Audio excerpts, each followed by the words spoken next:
buongiorno a tutti, ben ritrovate, carissime amiche, carissimi amici della Biblioteca Provinciale Claudio Augusta di Bolzano. Un nuovo appuntamento insieme a voi per presentare un'autrice interessante che ci leggerà alcuni brani dal suo nuovo romanzo. Parlo di Marina Michielotto, nota e conosciuta anche con il nome di Marinella. Marina Michielotto è una scrittrice, ha scritto Briciole sul davanzale e il romanzo Il sapore dell'acqua. Vive a Bolzano ed è una persona che ha saputo, in questo video, come potrete vedere, ricreare un'atmosfera piacevole, intrigante e avvolgente, che è necessaria anche per così entrare in quella che è l'atmosfera della scrittura, ma anche e soprattutto della lettura.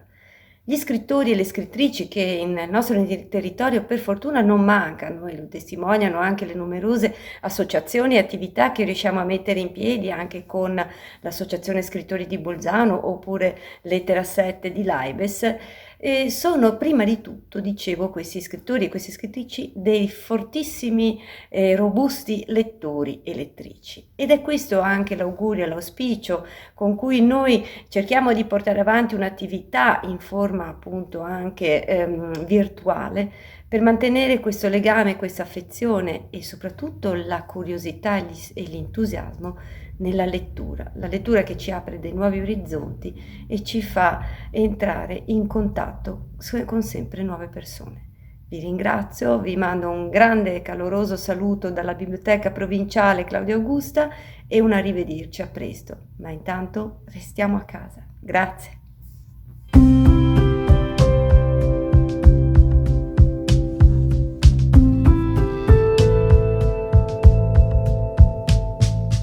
Sono Marina, anzi Marinella Michielotto, e oggi vorrei farvi conoscere uno spicchio del mio mondo, per cui inizio con la mia piccola stanzetta dei libri. Qui ci sono stipati diversi tipi di libri, dai saggi ai romanzi classici, ai thriller, ai fantasy, ai fumetti e anche una parte di album illustrati sia per bambini che per adulti. Però nella mia poltroncina del cuore ho sistemato alcuni libri che segnano un po' il mio percorso di scrittura, quindi partirei dal primo, che è un insieme di racconti e un concorso al quale ho partecipato, in cui ho vinto il primo premio nella sezione fiabe e che mi ha spinto poi a continuare. Poi c'è Il coraggio di Kibo, un album di cui sono veramente molto orgogliosa, che parla della malattia oncologica pediatrica e di cui ho scritto il testo grazie a Mari Martometti, che mi ha dato la possibilità di partecipare a questo bellissimo progetto, e sempre grazie a lei sono nati i libri di Ixi, di questo bimbo speciale, il quale affronta le emozioni, le sensazioni nella scuola dell'infanzia. Poi c'è il mio primo libro, ovvero sia Briciole sul davanzale, e anche qui devo ringraziare un'amica, Teresa Zanoner, la quale mi ha spinto ad andare oltre i racconti e per cui è nata questa biografia romanzata di una persona a lei cara.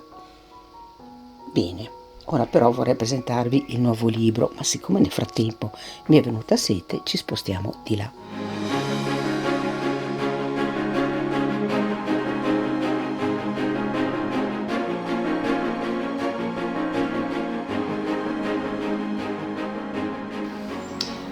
Cari amiche mie, ci troveremo per alcune serie di seguito, racconteremo tutte una storia malvina, sazieremo la sua curiosità ed epureremo il passato. L'acqua è il principale elemento di cui è composto il nostro corpo. Fin dai tempi antichi, nell'acqua ci si immerge per rilassarsi, per guarire, per pulirsi, per purificarsi. L'acqua è un elemento che io considero magico. Intorno a questo tavolo berremo ogni sera un'acqua diversa. Vi assicuro che alla fine tutte ci sentiremo limpide e fortificate. Il sapore dell'acqua racconta principalmente di donne. Allora ho scelto per questi due piccoli brani di parlare invece di uomini. due uomini oltretutto molto diversi tra di loro. Agosto 1978, ore 12:35, via dei Portici.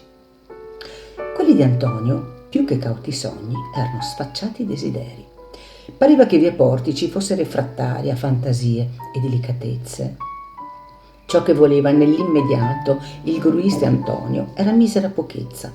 Bramava toccare, stringere, possedere le forme morbide della signora Assunta, detta Tina, da lui soprannominata bel culo. La voleva in un letto, impastarla con le mani, rotolarsi nella sua sofficità.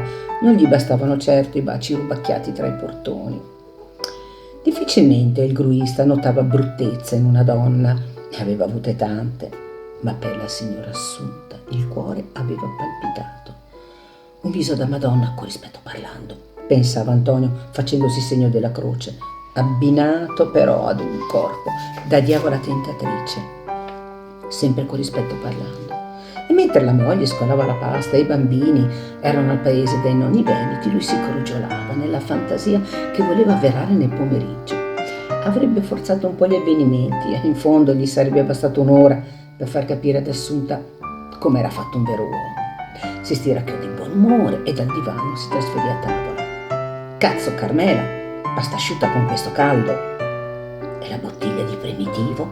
È costosa, da dove salta fuori? Borbottò malmostoso. Ecco, questo è il gruista Antonio. Adesso invece passiamo ad un'altra tipologia. Faccio una piccola premessa. Malvina, mandata dalla sua cara amica Angelica, porta la spesa ad una coppia di anziani che la sua cara amica segue da un po' di tempo. Cigolando in modo educato, si socchiude la porta e appare un ciuffo di capelli bianchi, due occhi cielo limpido e un sorriso perfetto, ma lievemente sghembo da dentiera appena infilata. È un uomo un po' curvo e anziano, dalla bellezza intatta, che le rughe paiono sottolineare a viva forza, come a dire che, nonostante loro, August era sempre avvenente. Mi dica, signora, mi dice in un italiano quasi perfetto. Quello del duce, di sicuro, imposto a forza, è ora divenuto una ricchezza in più, nonostante le sofferenze patite. Mi manda Angelica, ho fatto la spesa. Gli occhi dell'anziano si illuminano e la porta, purtroppo, si spalanca. Una zaffata di odore intenso di pipì di gatto, il calore mi assale, impossibile da descrivere. Decido di respirare con la bocca. Felini di tutti i tipi scorazzano per il largo corridoio. Io adoro i gatti. Li amo nella loro finta indifferenza. Li amo, sì, certo, ma questo odore mi sta uccidendo. La piramide olfattiva sta giungendo al culmine. August mi fa entrare nella loro cucina, dove addossato alla parete c'è un letto con disteso una vecchietta dagli stessi occhi di August. Mi sorride con pochi denti e mi saluta anche lei in un italiano perfetto. Dalle ginocchia in giù è praticamente ricoperta da gatti che mi guardano sospettosi. Matilda non sta molto bene e da alcuni anni non può camminare. Ma io faccio quasi tutto, cucino, pulisco, sono anche un bravo infermiere, mi dice guardandola con qualcosa che trascende l'idea d'amore. Sono il tutto l'uno per l'altra. Mi accorgo di respirare con il naso, mi sono assuefatta alla puzza. Ora vedo solo sprazzi di cielo e dolcezza. Benedetta Angelica, strega amorevole che in silenzio accudisce questi due antichi Giulietta e Romeo, rendendo più lievi i loro passi verso l'infinito. Mi asciugo di nascosto le lacrime e tolgo la spesa dalla borsa, 2 patate, un etto di prosciutto, del pane e del latte. Lui mi dà i soldi e mi lascia anche poche lire di mancia. Abbraccio frettolosamente entrambi prima di farmi dire la spesa per l'indomani e poi esco di corsa. Quando busso da Angelica sto ancora piangendo. Bene, spero vi sia piaciuto ed ora finalmente mi bevo un bel bicchiere d'acqua. Cin cin, alla prossima.